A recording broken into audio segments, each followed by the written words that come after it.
我要去買豉油啊！豉油？係啊，豉油可以蒸魚，可以做雞翼，仲可以撈飯添。其實豉油係點樣整出嚟㗎？不如我帶你去醬園嗰度睇下啲豉油點做㗎啦。好啊。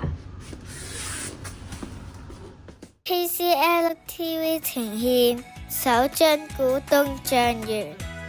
豉油係我哋日常生活中常見嘅調味品，但係你有冇諗過豉油係點樣製作而成嘅呢？等我哋 KCL 嘅一班小朋友帶領大家踏上一趟探索醬油世界嘅奇妙旅程，了解傳統豉油嘅製作過程啦。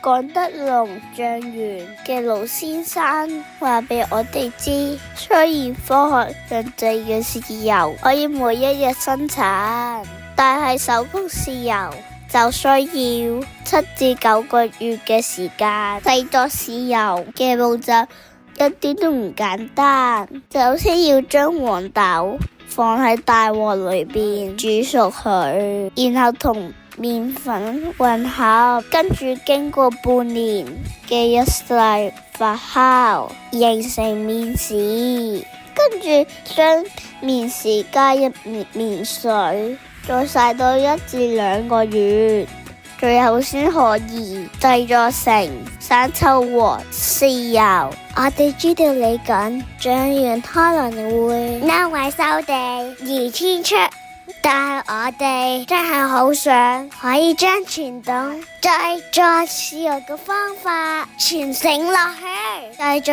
屬於我哋 Make in Hong Kong 嘅豉油。